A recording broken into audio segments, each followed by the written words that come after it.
The Shadow in the Woods, a tale of suspicion and guilt. In the village of Briarwood, nestled at the edge of a dense, ancient forest, there lived a young woman named Ilara. She was quiet and curious, always fascinated by the mysteries of the woods that surrounded her home. The villagers often told tales of strange happenings in the forest, of shadows that moved without a source, whispers in the trees, and forgotten ruins hidden deep among the undergrowth. These stories only fueled Ilara's curiosity. One evening, while she was helping her grandmother gather herbs, Ilara overheard a conversation that piqued her interest. Two villagers spoke in hushed tones about a mysterious figure who had been seen near the edge of the woods late at night. They said this person would appear at dusk, disappearing into the trees, never to be seen again until the next nightfall.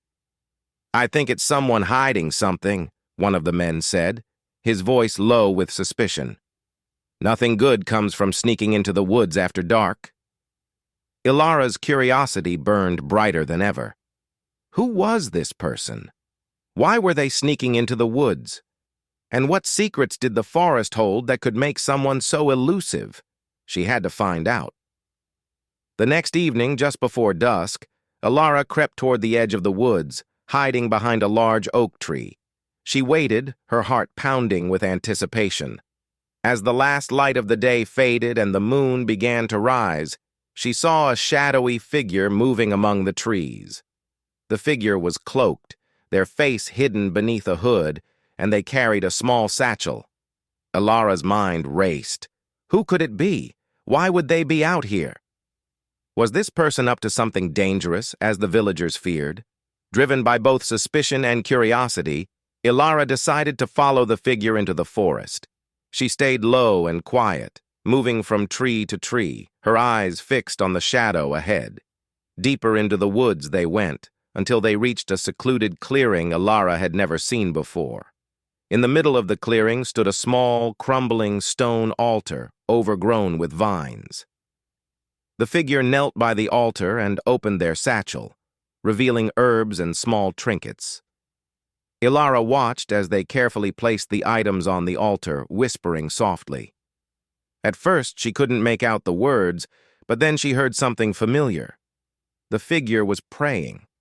The tone was peaceful, not sinister, and the words were a plea for healing and protection. Confused, Ilara inched closer, her suspicion now mingled with guilt. Had she been wrong?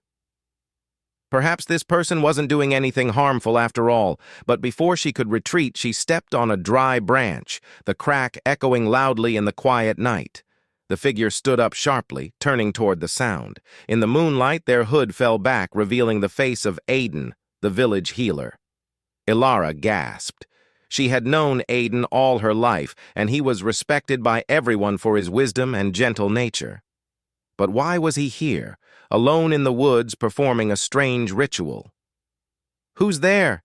Aiden called out, his voice calm but wary. Ilara hesitated, but there was no use in hiding now. She stepped out from behind the trees, her face flushed with embarrassment and guilt. "It's me, Ilara," she said quietly. Aiden's expression softened. "Ilara, what are you doing here?"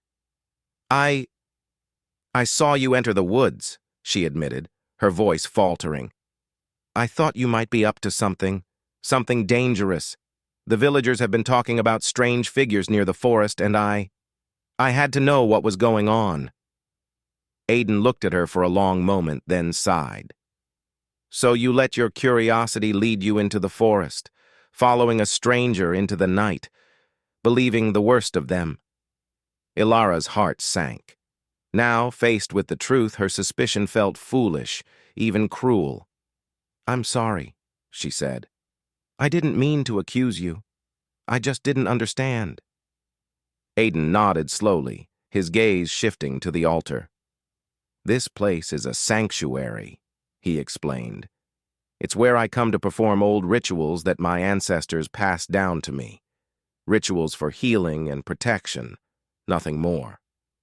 The village doesn't know about this place because it's not meant for everyone.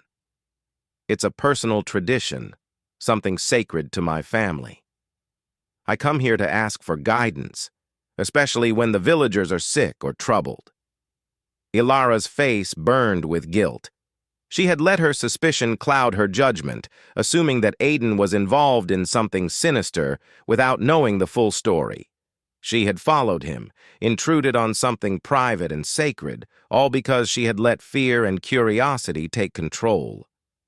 "I should have trusted you," she said softly. "I've caused you trouble, and I'm truly sorry." Aiden's expression softened further. "We're all curious, Ilara. But curiosity, when paired with suspicion, can lead us to guilt. Not everything we don't understand is dangerous. Sometimes it's just something we haven't learned yet." Ilara nodded, feeling the weight of her actions. She had always been curious, but this experience had taught her a valuable lesson.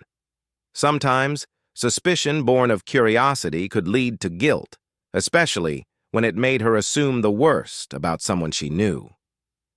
Aiden placed a hand on her shoulder, offering a small smile. "It's all right, Ilara. You meant no harm. But remember, next time ask before you judge. And if you're ever curious about something, don't be afraid to seek the truth, but do so with an open heart."